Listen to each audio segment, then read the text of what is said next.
The diapsid lineage of reptiles is truly remarkable.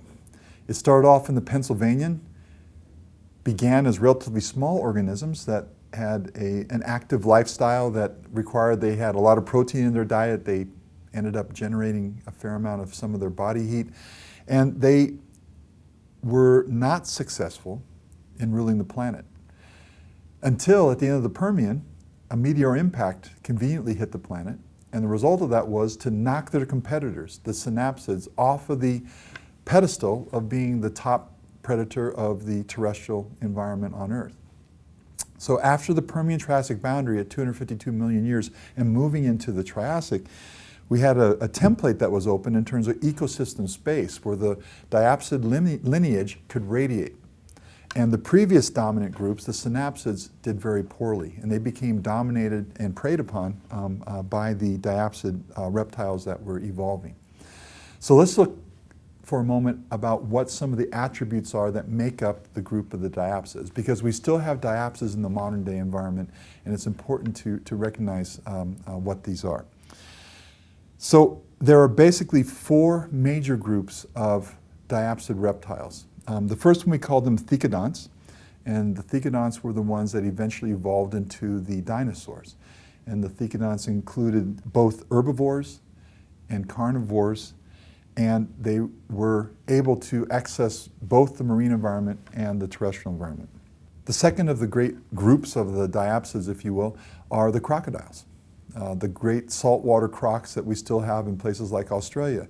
These are serious reptilian predators, right? They're upwards of 15, 16 meters in length.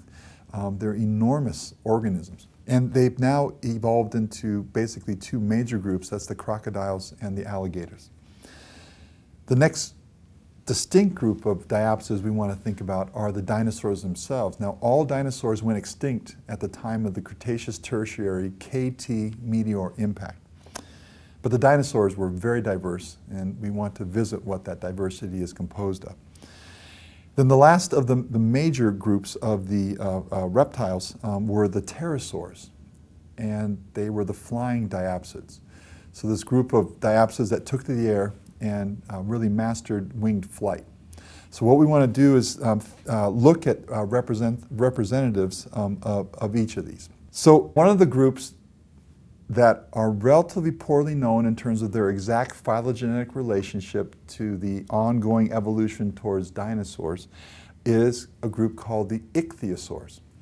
And the ichthyosaurs are unique because they've undergone what we call convergent evolution. Convergent evolution is the notion that if two very different types of organisms, let's say a mammal or a reptile in the modern day, if they access the same environment, that because of natural selection pressures, because the survival is done by those who are fitted the best in the environment, that in the end they end up with a body that looks similar, even though they're very different organisms. So the ichthyosaur is a good example of that, because as you can see from this picture, the ichthyosaur looks like a modern day mammalian porpoise. It has kind of a bottle-shaped nose. It has a sleek outline. It has a dorsal fin. It has fins laterally. But one of the things that it doesn't have is a fluke on the back that is horizontal. So what unifies the modern day mammals that have this general morphology is that they have a fluke that is horizontal. So I think most of us have seen pictures of dolphins or whales breaching out of the water and having their flipper come down and hit. Or even some of the modern day porpoises are so strong that they can elevate their entire body out of the water and then propel themselves and more or less walk or skim across the water surface by that horizontal fluke hitting the water. It's a very powerful way to make thrust and propulsion.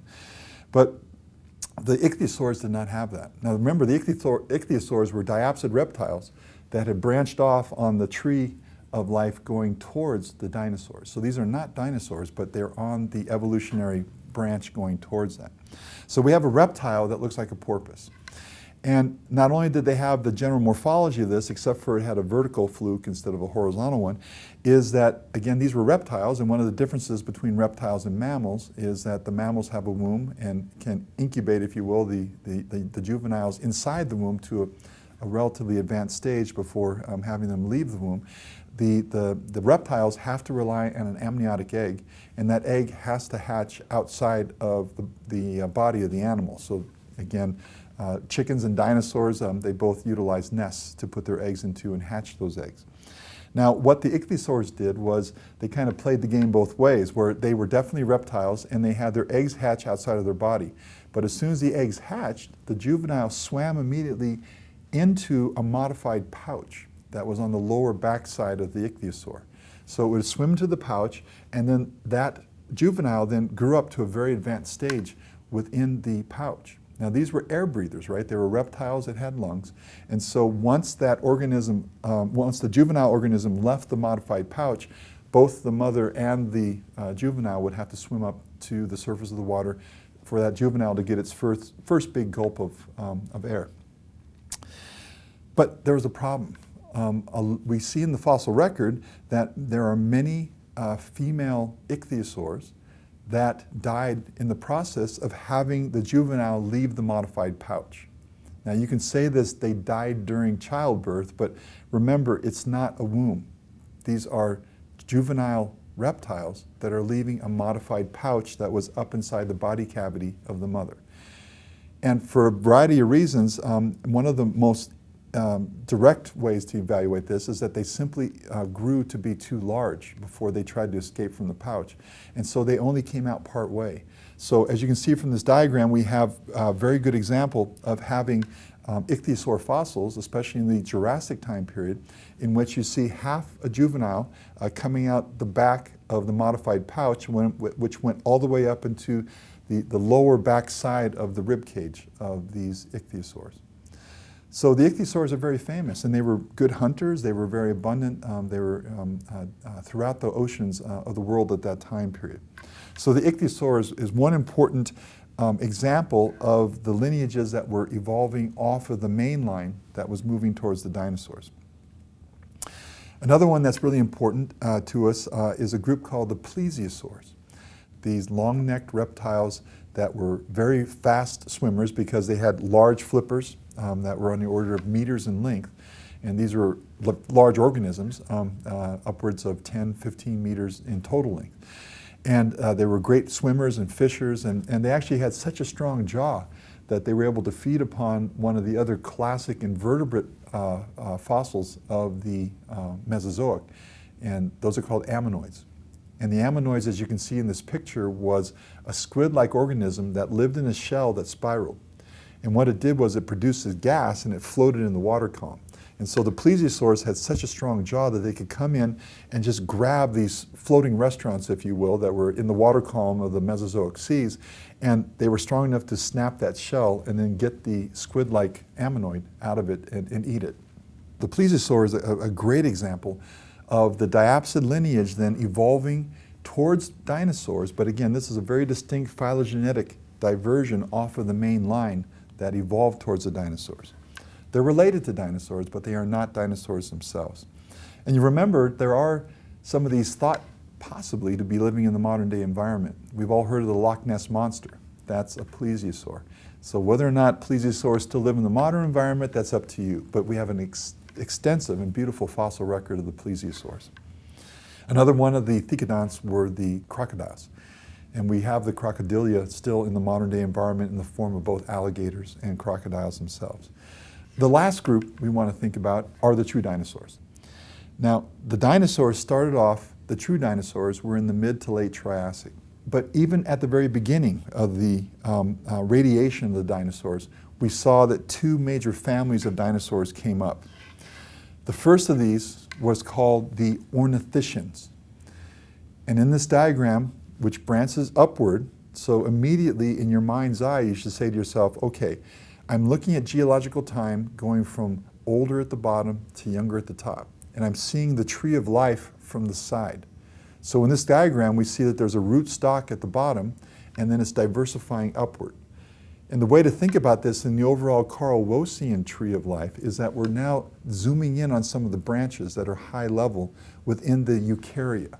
So these are eukarya branches in the tree of life, and we're zooming in on one of those major branching points, which is the radiation and diversification of the dinosaurs. So on the right, we see that the first lineage of the dinosaurs, and those are called the ornithischians. Now, all of us as children, we learn about dinosaurs to some degree, And the ornithischians have always been chosen to be the more or less snuggly, happy, warm type of dinosaur, right? They're the dinosaurs that, when we learn about them as children, they're the ones always made out to be relatively friendly when people make movies about them.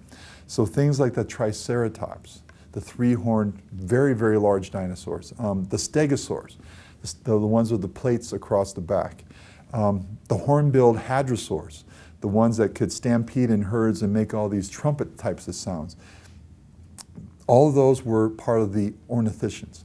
And the ornithischians were unified to one major degree because of the fact that they were all herbivores. There were no carnivores within the ornithischians. And I think that's why people have always related to them a little more warmly than the other branch that we're going to talk about now, and that's called the saurischians. And the saurischians, the branch on the left, included two major types of saurischians. One group that were herbivores again, and we call them the sauropods. And the herbivorous sauropod saurischian dinosaurs were the long necks, the ones that were extremely large with the very, very long necks, the long tail, and we're going to be talking about some of their evolutionary adaptations as we go forward. The other group within the saurischians were the showtime ones, right? The ones that were the big carnivores. And these are definitely organisms to be scared of, right? These were predators at a level that are hard for us to comprehend in the modern day environment. And they're also the ones that have been chosen, therefore, to be the ones to terrify us in some of the big action movies. So the other branch then, we call those the theropods. And the theropod branch were the saurischian dinosaurs that were carnivores. And some of the stars of the show for this one are the T-Rex, the allosaurs, and the raptors.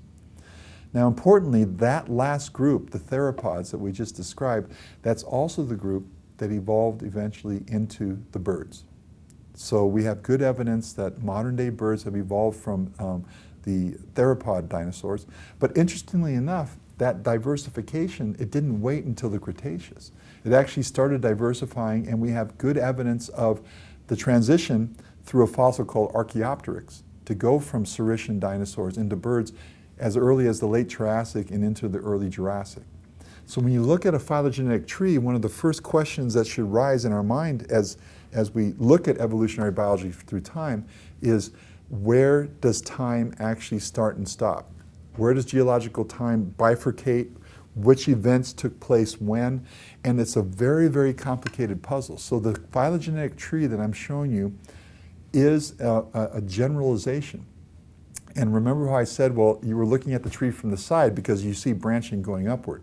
But remember, in this case, a lot of that diversification, it happened really fast at the end of the Triassic into the early Jurassic. It didn't wait until the Cretaceous for all these radiations to take place. So this is the template of the dinosaurs and its cousins that rose into especially the marine environment, the plesiosaurs, the ichthyosaurs, the crocodiles, and the other groups that were manifesting themselves at that time period.